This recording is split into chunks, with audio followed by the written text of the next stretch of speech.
முதல்ல இந்த வீடியோ பார்க்க வந்த எல்லாருக்குமே ரொம்பவே நன்றி. என் பேர் ஃபயாஸ். எல்லோரும் எப்படி இருக்கீங்க? இன்றைக்கி நான் உங்களுக்கு என்ன சொல்லித்தர போகிறேன், அதாவது நான் கற்றுக்க போகிறேன், அதை அப்படியே உங்களுக்கு காட்ட போகிறேன், அவ்வளோதான். நம்ம எல்லாருமே ஆம்லேட் சாப்பிட்ருப்போம்ல, அந்த ஆம்லேட்டே கொஞ்சம் டிஃப்ரெண்ட்டாக பண்ண போகிறேன். ஸோ அதை உங்களுக்கு அப்படியே காட்ட போகிறேன். அது என்ன, அது எப்படி அப்படின்னு தான் இந்த வீடியோ ஃபுல்லாக பார்க்க போகிறோம். ஸோ வீடியோவை தொடர்ந்து கடைசி வரைக்கும் பாருங்கள். அது எப்படி பண்ணுறது அப்படின்னு பார்ப்போமா?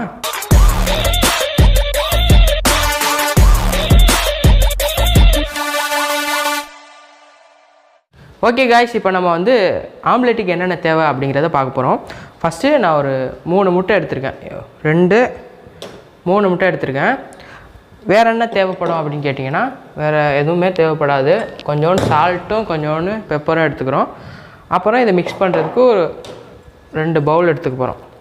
2 பவுல் எதுக்குன்னு கேட்குறீங்களா? சொல்கிறேன், பார்ப்போம். இப்போ ஃபஸ்ட்டு என்ன பண்ண போகிறோன்னா, இந்த பவுலில் இந்த மாதிரி ஒரு வடிகட்டி எடுத்துக்கோங்க. அதை வந்து இங்கே வச்சுக்க போகிறோம். வச்சுட்டு இந்த முட்டையை வந்து உடச்சி இதில் ஊற்ற போகிறோம். ஏன்னா நம்ம வந்து அந்த மஞ்சள் கருவையும் வெள்ளைக்கருவையும் தனித்தனியாக பிரிக்கணுமா. ஸோ நம்ம மஞ்சள் கருவை தனியாக வெள்ளைக்கருவை தனியாக, அதுக்கு தான் 2 பவுல் எடுத்திருக்கேன். ஸோ ஃபஸ்ட்டு இதை உடச்சி இதில் ஊற்றுவோம்.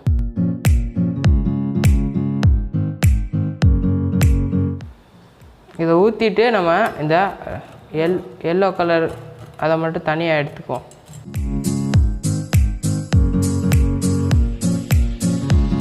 இந்த மாதிரி விஸ்க்கு எடுத்துக்கோங்க, அவங்க வீட்டில் இருக்கும். அதை எடுத்துகிட்டு அப்படியே பீட் பண்ணுங்கள். நல்லா தனித்தனியாக பீட் பண்ணணும். இதை பீட் பண்ணி க்ரீம் மாதிரி வர வரைக்கும் பீட் பண்ணிட்டே இருக்கணும். நீங்கள் நல்லா பீட் பண்ணிட்டே இருந்தால் இது வந்து க்ரீம் மாதிரியே மாறிடும். ஸோ கொஞ்சம் நேரம் கழித்து காட்டுறேன் பாருங்கள்.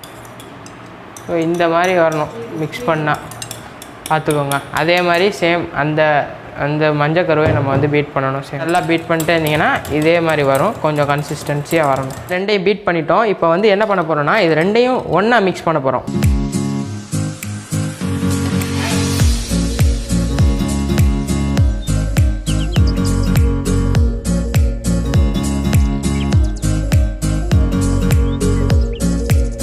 இப்படி பீட் பண்ணிக்கோங்க. இப்போ நான் உப்பு பெப்பர் எதுவுமே இப்போ போடக்கூடாது, அதான் முக்கியமான கண்டிஷன். நல்லா பீட் பண்ணிவிட்டு நான் எப்போ சொல்லணும் அப்போ ஆட் பண்ணிக்கோங்க. இப்போ ஃபைனலாக மிக்ஸ் பண்ணியாச்சு. இப்போ அடுத்து என்ன பண்ண போகிறோன்னா, இதை அப்படியே தூக்கி பேனில் ஊற்ற போகிறோம். சரி, வாங்க கிச்சனுக்கு போயிடலாம். ஸோ காய்ஸ், இப்போ வந்து நம்ம கிச்சனுக்கு வந்தாச்சு. இப்போ நம்ம ஸ்டவ்வை வந்து ஆன் பண்ணிடலாம். ஆன் பண்ணிவிட்டு இந்த மாதிரி ஒரு பேன் எடுத்து இதை உள்ளே வைக்க போகிறோம். இப்போ நம்ம இந்த ரெடி பண்ணி வச்சுருக்க அந்த மிக்சிங்கை அப்படியே ஊற்ற போகிறோம்.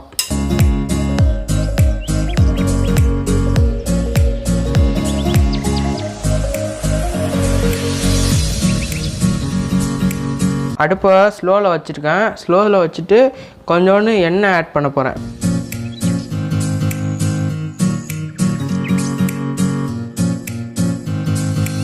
இதை வந்து நம்ம மூடி வைக்க போகிறோம். இப்போ இந்த மாதிரி ஒரு மூடி எடுத்து இதை அப்படியே கவர் பண்ணி ஸ்லோவில் வச்சுருங்க. இப்போ இடையிலே கொஞ்சம் ஓப்பன் பண்ணிவிட்டு நம்ம கொஞ்சம் பெப்பரும் உப்பும் ஆட் பண்ண போகிறோம்.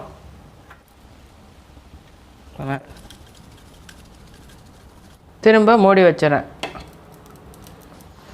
ஸோ காய்ஸ், இப்போ 5 நிமிஷம் கழித்து நம்ம முட்டையை வந்து ஓப்பன் பண்ணி பார்க்குறேன். இப்போ வந்து கீழெல்லாம் பார்த்தீங்கன்னா அந்த மாதிரி ரோஸ் கலராக வந்திருக்கும். இப்போ இப்படியே இதை திருப்பிலாம் போட தேவையில்லை, அப்படியே மடக்கி எடுத்துட வேண்டியது தான். பார்த்தீங்களா? ஒரு பிளேட் எடுத்துக்கிறேன். அதில் அப்படியே இதை வச்சுறேன்.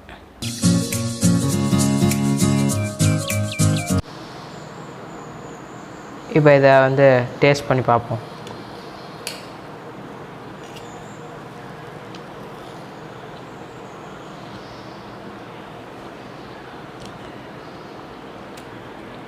இது வந்து கேக் மாதிரி இருக்குங்க.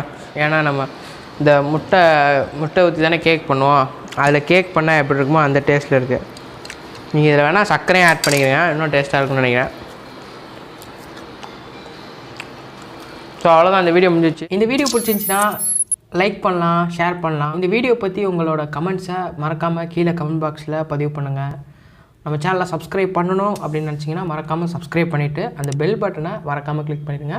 நான் எந்த ஒரு புது வீடியோ போட்டாலும் உங்களுக்கு உடனுக்குடனே ஒரு பெல் சவுண்ட் வந்து உங்களுக்கு அலர்ட் பண்ணும். அடுத்த வீடியோவில் சந்திப்போம். அது வரைக்கும் ஸ்டே டியூன். நன்றி, வணக்கம்.